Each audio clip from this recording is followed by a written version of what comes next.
Oke, selamat datang. Yang mau kita bahas kali ini tuh bukan sekedar biografi Alexander Agung ya.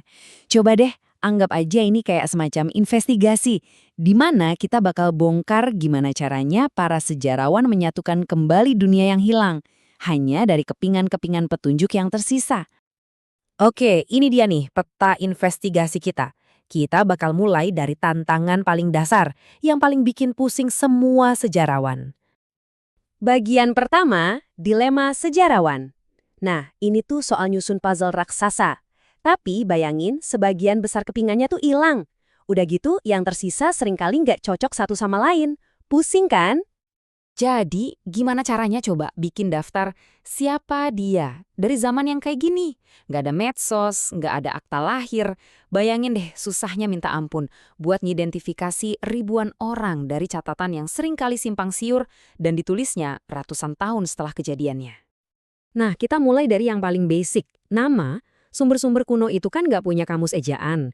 Jadi pertanyaannya, Clytus sama Clytus ini orang yang sama atau beda? Setiap keputusan yang diambil sejarawan di sini, itu bisa mengubah seluruh alur ceritanya. Penulis sumber kita, Waldemar Heckel, itu ngerti banget dilema ini. Dia bilang, saya yakin orang awam akan mengeluh bahwa buku ini berisi lebih dari yang mereka butuhkan. Dan para sarjana akan mengeluh bahwa buku ini tidak memiliki semua yang mereka inginkan. Ini tuh pas banget. Ngasih detail yang cukup tanpa bikin orang bosen itu, wah hampir mustahil. Pasti ada aja yang ngerasa infonya kebanyakan atau malah ngerasa kurang lengkap.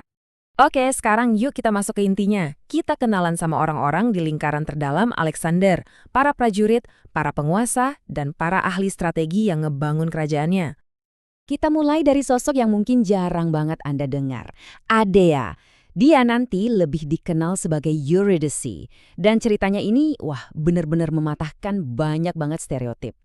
Nah, ini dia detail yang luar biasa banget. Seorang wanita bangsawan Makedonia dilatih perang langsung sama ibunya sendiri. Ini bener-bener ngancurin semua asumsi kita tentang peran perempuan di dunia kuno yang sangat militeristik itu. Oke, ini ada istilah kunci yang harus kita pahami, hetairoi. Mereka ini bukan sekedar prajurit biasa loh, mereka itu rekan, sahabat, penasehat, sekaligus tulang punggung kekuasaan Alexander. Tanpa mereka, nggak akan ada itu yang namanya Kekaisaran Alexander. Dan di sini kita ketemu sama Ptolemy, sosok yang penting banget. Dia ini bukan cuma jadi saksi sejarah, dia juga yang nulis sejarahnya. Sebagai salah satu jenderal paling sukses yang akhirnya jadi Raja Mesir, catatannya itu super berharga. Tapi kita harus selalu ingat, dia itu nulis versinya sendiri.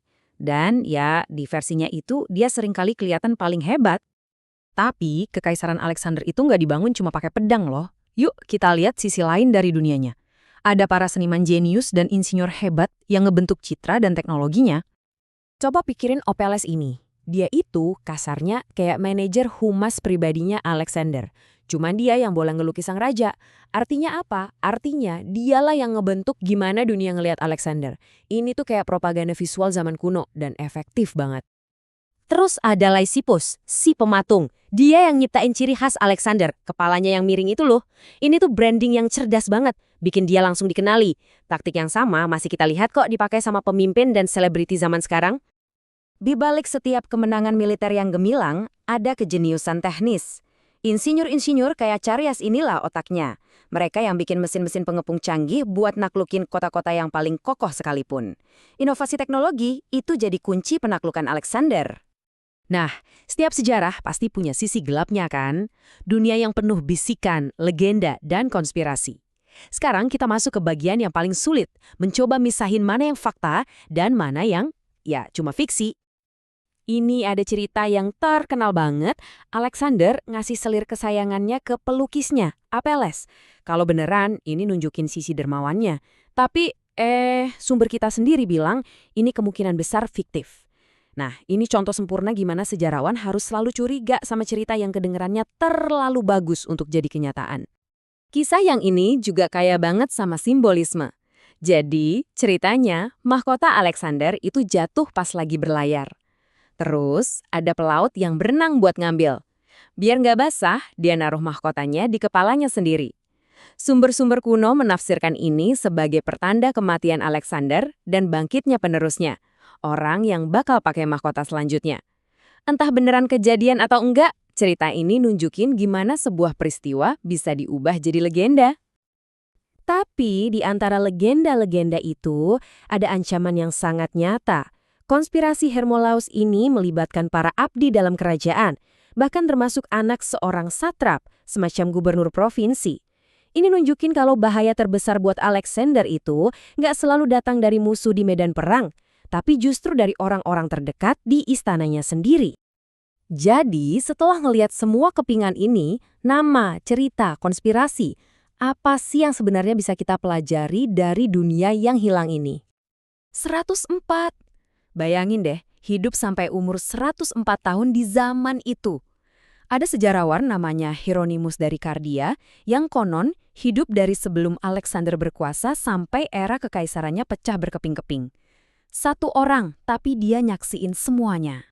Dan coba lihat deh betapa campur aduknya sumber-sumber kita. Ada sejarah resmi yang isinya propaganda, ada memoir saksi mata yang pasti bias, ada catatan di belakang layar, gosip yang memfitnah, sampai laporan teknis dari para insinyur. Nah, tugas sejarawan itu nyaring semua ini buat nemuin secercah kebenaran. Jadi dengan nyatuin semua kepingan ini, kita tuh nggak cuma dapat daftar nama. Kita mulai bisa ngelihat sebuah dunia yang kompleks, yang manusiawi. Kita bisa lihat jaringan ambisi, kesetiaan, dan pengkhianatan yang benar-benar ngebentuk sejarah. Dan ini ngebawa kita ke satu pemikiran terakhir. Di zaman kita yang serba banyak informasi ini, cerita-cerita penting apa ya yang mungkin justru luput kita catat? Apa yang bakal jadi ejaan yang nggak konsisten atau gosip di zaman kita buat sejarawan masa depan? Mungkin tantangan buat mereka nanti bukan lagi kekurangan informasi, tapi justru tenggelam dalam lautan informasi.